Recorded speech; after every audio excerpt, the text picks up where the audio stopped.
Oi, tudo bem? Chegamos ao dia 24 da nossa jornada de leitura da Bíblia comentada em 365 dias. Eu sou a Tati, é um prazer ter a sua companhia. Estou muito feliz que você continua firme nesse propósito. Nós estamos usando a Bíblia de leitura e estudo Joyce Meyer, com comentários da autora. Prosseguimos hoje no livro de Jó, dos capítulos 28 ao 31. Que o Senhor nos abençoe. Capítulo 28. Existem minas de prata e locais onde se refina ouro. O ferro é extraído da terra e do minério se funde o cobre. O homem dá fim à escuridão e vasculha os recônditos mais remotos em busca de minério, nas mais escuras trevas. Longe das moradias, ele cava um poço, em local esquecido pelos pés dos homens. Longe de todos, ele se pendura e balança. A terra da qual vem o alimento é revolvida embaixo como que pelo fogo. Das suas rochas saem safiras e seu pó contém pepitas de ouro. Nenhuma ave de rapina conhece aquele caminho oculto, e os olhos de nenhum falcão o viram. Os animais altivos não põem os pés nele, e nenhum leão ronda por ali. As mãos dos homens atacam a dura rocha e transtornam as raízes das montanhas. Fazem túneis através da rocha e os seus olhos enxergam todos os tesouros dali. Eles vasculham as nascentes dos rios e trazem à luz coisas ocultas. Onde, porém, se poderá achar a sabedoria? Onde habita o entendimento? O homem não percebe o valor da sabedoria. Ela não se encontra na terra dos viventes. O abismo diz: em mim não está. O mar diz: não está comigo. Não pode ser comprada. Mesmo com o ouro mais puro, nem se pode pesar o seu preço em prata. Não pode ser comprada nem com ouro puro de Ofir, nem com precioso ônix, nem com safiras. O ouro e o cristal não se comparam com ela, e é impossível tê-la em troca de joias de ouro. O coral e o jaspe nem merecem menção. O preço da sabedoria ultrapassa o dos rubis. O topázio da Etiópia não se compara com ela. Não se compra a sabedoria nem com ouro puro. De onde vem então a sabedoria? Onde habita o entendimento? Escondida está dos olhos de toda criatura viva, até das aves dos céus. A destruição e a morte dizem: aos nossos ouvidos só chegou um leve rumor dela. Deus conhece o caminho, só Ele sabe onde ela habita, pois Ele enxerga os confins da terra e vê tudo o que há debaixo dos céus. Quando Ele determinou a força do vento e estabeleceu a medida exata para as águas, quando fez um decreto para a chuva e o caminho para a tempestade trovejante, ele olhou para a sabedoria e a avaliou, confirmou-a e pôs-a à prova. Disse então ao homem: no temor do Senhor está a sabedoria, e evitar o mal é ter entendimento. Comentários da autora: onde você procura a sabedoria? Você entende o seu valor? Jó sabia que o valor da sabedoria está muito além de qualquer riqueza, e que a sabedoria se encontra no temor do Senhor. Peça ao Senhor para lhe ensinar o que significa temer a Ele e para ajudá-la a crescer em sabedoria. Capítulo 29. Jó prosseguiu sua fala. Como tenho saudade dos meses que se passaram, dos dias em que Deus cuidava de mim, quando a sua lâmpada brilhava sobre a minha cabeça e por sua luz eu caminhava em meio às trevas. Como tenho saudade dos dias do meu vigor, quando a amizade de Deus abençoava minha casa. Quando o Todo-Poderoso ainda estava comigo e meus filhos estavam ao meu redor, quando as minhas veredas se embebiam em nata e a rocha me despejava torrentes de azeite, quando eu ia à porta da cidade e tomava assento na praça pública, quando ao me verem, os jovens saíam do caminho e os idosos ficavam em pé. Os líderes se abstinham de falar e com a mão cobriam a boca. As vozes dos nobres silenciavam e suas línguas colavam-se ao céu da boca. Todos os que me ouviam falavam bem de mim, e quem me via me elogiava, pois eu socorri o pobre que clamava por ajuda, e o órfão que não tinha quem o ajudasse.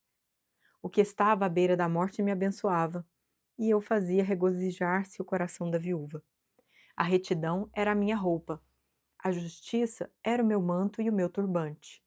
Eu era os olhos do cego e os pés do aleijado. Eu era o pai dos necessitados e me interessava pela defesa de desconhecidos. Eu quebrava as presas dos ímpios e dos seus dentes arrancava suas vítimas. Eu pensava: morrerei em casa e os meus dias serão numerosos como os grãos de areia. Minhas raízes chegarão até as águas e o orvalho passará a noite nos meus ramos. Minha glória se renovará em mim, e novo será o meu arco em minha mão. Os homens me escutavam em ansiosa expectativa, aguardando em silêncio o meu conselho. Depois que eu falava, eles nada diziam. Minhas palavras caíam suavemente em seus ouvidos. Esperavam por mim como quem espera uma chuvarada, e bebiam minhas palavras como quem bebe a chuva da primavera. Quando eu lhes sorria, mal acreditavam. A luz do meu rosto lhes era preciosa. Era eu que escolhia o caminho para eles, e me assentava como seu líder. Instalava-me como um rei no meio das suas tropas. Eu era como um consolador dos que choram. Comentários da autora, colocando a palavra em ação. Você às vezes luta contra a tentação de se gabar ou se vangloriar? Peça ao Senhor que lhe dê humildade, para que você não tenha de aprender como Jó aprendeu, que aqueles que se exaltam serão humilhados. Capítulo 30. Mas agora eles zombam de mim, homens mais jovens que eu, homens cujos pais eu teria rejeitado, não lhes permitindo sequer estar com os cães de guarda do rebanho. De que me serviria a força de suas mãos, já que desapareceu o seu vigor? Desfigurados de tanta necessidade e fome, perambulavam pela terra ressequida, em sombrios e devastados desertos. Nos campos de mato rasteiro, colhiam ervas e a raiz da giesta era a sua comida. Da companhia dos amigos, foram expulsos aos gritos, como se fossem ladrões. Foram forçados a morar nos leitos secos dos rios, entre as rochas e nos buracos da terra. Rugiam entre os arbustos e se encolhiam sob a vegetação. Prole desprezível e sem nome foram expulsos da terra. E agora os filhos deles zombam de mim com suas canções. Tornei-me um provérbio entre eles. Eles me detestam e se mantêm à distância. Não hesitam em cuspir em meu rosto. Agora que Deus afrouxou a corda do meu arco e me afligiu, eles ficam sem freios na minha presença. À direita, os embrutecidos me atacam, preparam armadilhas para os meus pés e constroem rampas de cerco contra mim. Destroem o meu caminho, conseguem destruir-me sem a ajuda de ninguém. Avançam como através de uma grande brecha, arrojam-se entre as ruínas. Pavores apoderam-se de mim, a minha dignidade é levada como pelo vento. A minha segurança se desfaz como nuvem. E agora esvai-se a minha vida. Estou preso a dias de sofrimento. A noite penetra os meus ossos, minhas dores me corroem sem cessar. Em seu grande poder, Deus é como a minha roupa. Ele me envolve como a gola da minha veste. Lança-me na lama e sou reduzida a pó e cinza. Clamo a ti, ó Deus, mas não me respondes. Fico em pé, mas apenas olhas para mim. Contra mim te voltas com dureza e me atacas com a força de tua mão. Tu me apanhas e me levas contra o vento, e me jogas de um lado a outro na tempestade. Sei que me farás descer até a morte, ao lugar destinado a todos os viventes. A verdade é que ninguém dá a mão ao homem arruinado, quando este, em sua aflição, grita por socorro. Não é certo que chorei por causa dos que passavam dificuldade?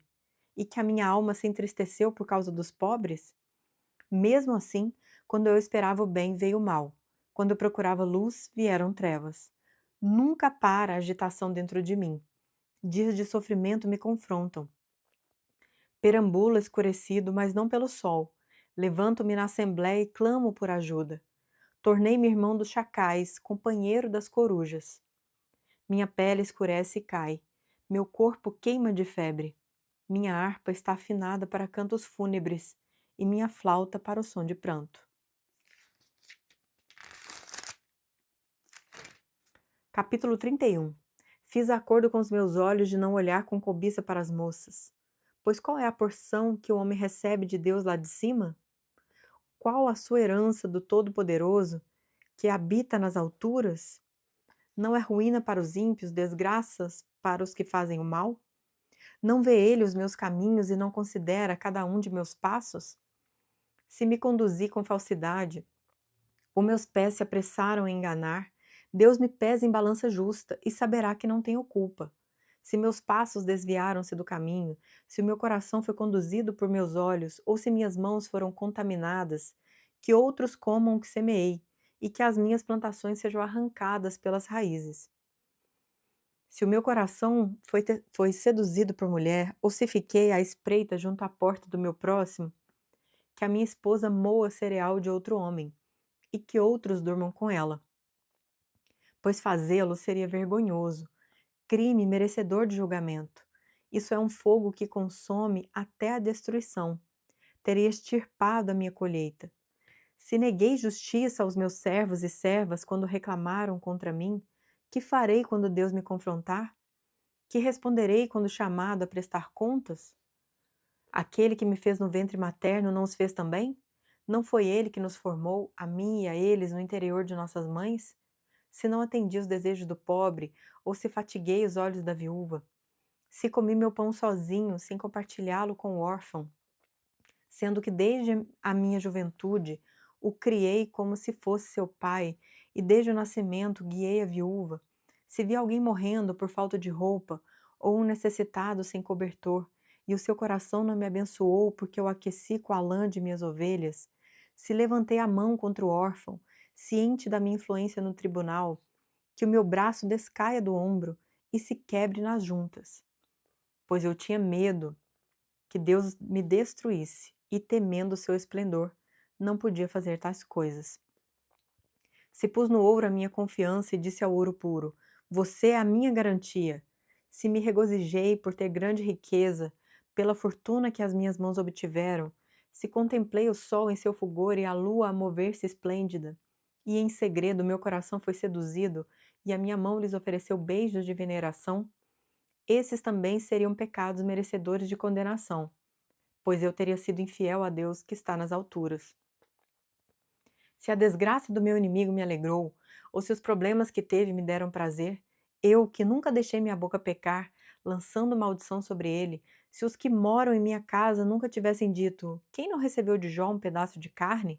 Sendo que nenhum estrangeiro teve que passar a noite na rua, pois a minha porta sempre esteve aberta para o viajante.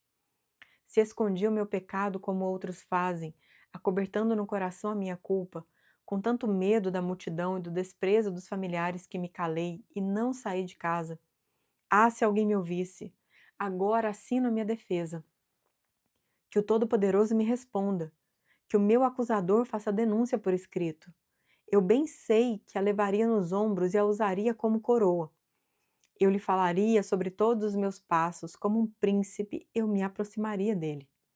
Se a minha terra se queixar de mim, e todos os meus sulcos chorarem, se consumi os seus produtos sem nada pagar, ou se causei desânimo aos seus ocupantes, que me venham espinhos em lugar de trigo, e ervas daninhas em lugar de cevada. Aqui terminam as palavras de Jó. Comentários da autora. Colocando a palavra em ação. Você já foi tentada a considerar sua riqueza como uma fonte de segurança maior do que Deus? Se isso aconteceu, faça como Jó, e entenda que essa atitude nega o poder de Deus e é pecaminosa. Arrependa-se e peça ao Senhor para aumentar sua fé na capacidade dele de sempre lhe suprir. Chegamos ao fim do episódio de hoje. Te aguardo para o nosso próximo dia da jornada. Que Deus nos abençoe.